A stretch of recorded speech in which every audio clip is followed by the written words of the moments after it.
ಇನ್ನು ತುಮಕೂರು ಜಿಲ್ಲೆ ಬುಕ್ಕಾಪಟ್ಟಣದ ಬಳಿ ಬೆಳಗ್ಗೆ ಸಂಭವಿಸಿದ ಭೀಕರ ರಸ್ತೆ ಅಪಘಾತದಲ್ಲಿ ತೆಲುಗು ಚಿತ್ರನಟ ಯಶೋಸಾಗರ್ ಸಾಗರ್ ಮೃತಪಟ್ಟಿದ್ದಾರೆ. ಯಶೋಸಾಗರ್ ಸಾಗರ್ ಪ್ರಯಾಣಿಸುತ್ತಿದ್ದ ಕಾರು ಸೇತುವೆಗೆ ಡಿಕ್ಕಿ ಹೊಡೆದ ಪರಿಣಾಮ ತಲೆಗೆ ತೀವ್ರವಾದ ಪೆಟ್ಟು ಬಿದ್ದು ಸ್ಥಳದಲ್ಲೇ ಅವರು ಮೃತಪಟ್ಟಿದ್ದಾರೆ. ಯಶೋಸಾಗರ್ ಸಾಗರ್ ತುಮಕೂರಿನಿಂದ ಶಿರಾಗೆ ಪ್ರಯಾಣಿಸುತ್ತಿದ್ದ ಸಮಯದಲ್ಲಿ ಈ ಅಪಘಾತ ಸಂಭವಿಸಿದೆ. ತೆಲುಗಿನ ಉಲ್ಲಾಸಂಗ ಉತ್ಸಾಹಂಗ ಚಿತ್ರದ ಮೂಲಕ ನಟ ಯಶೋಸಾಗರ್ ಸಾಗರ್ ಆಂಧ್ರಪ್ರದೇಶದಲ್ಲಿ ಮನೆ ಮಾತಾಗಿದ್ದರು. ಈಗ ನಮ್ಮ ತುಮಕೂರು ಪ್ರತಿನಿಧಿ ಮಂಜುನಾಥ್ ನಮ್ಮೊಂದಿಗೆ ದೂರವಾಣಿಯಲ್ಲಿದ್ದಾರೆ. ಮಂಜುನಾಥ್, ಈ ಒಂದು ಅಪಘಾತ ಎಷ್ಟು ಹೊತ್ತಿಗೆ ಸಂಭವಿಸಿತು? ಇಷ್ಟೊಂದು ಭೀಕರವಾಗಿ ಅಪಘಾತ ಸಂಭವಿಸೋದಕ್ಕೆ ಏನು ಕಾರಣ?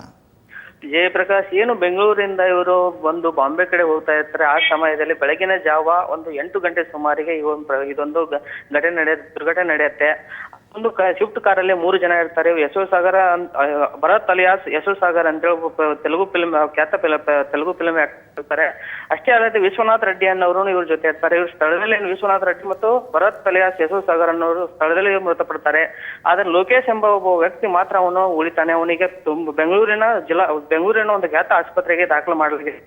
ಇವರು ಏನೋ ಒಂದು ತಮ್ಮ ವೈಯಕ್ತಿಕ ಕಾರಣಕ್ಕಾಗಿ ಒಂದು ಬಾಂಬೆಗೆ ಹೋಗುವಂತ ಸಮಯದಲ್ಲಿ ತುಮಕೂರು ಜಿಲ್ಲೆ ಶಿರಾ ತಾಲೂಕಿನ ಬುಕ್ಕಾಪಟ್ಟಣ ಒಂದು ಗ್ರಾಮ ಇರುತ್ತೆ. ಆ ಗ್ರಾಮದಲ್ಲಿ ಒಂದು ಸೇತುವೆಗೆ ಡಿಕ್ಕಿ ಹೊಡೆದ ಪರಿಣಾಮ ಸ್ಥಳದಲ್ಲಿ ಇವರು ಮೃತಪಡ್ತಾರೆ. ಜಯಪ್ರಕಾಶ್, ಓಕೆ, ಯಾರು ಡ್ರೈವ್ ಮಾಡ್ತಾ ಇದ್ರು?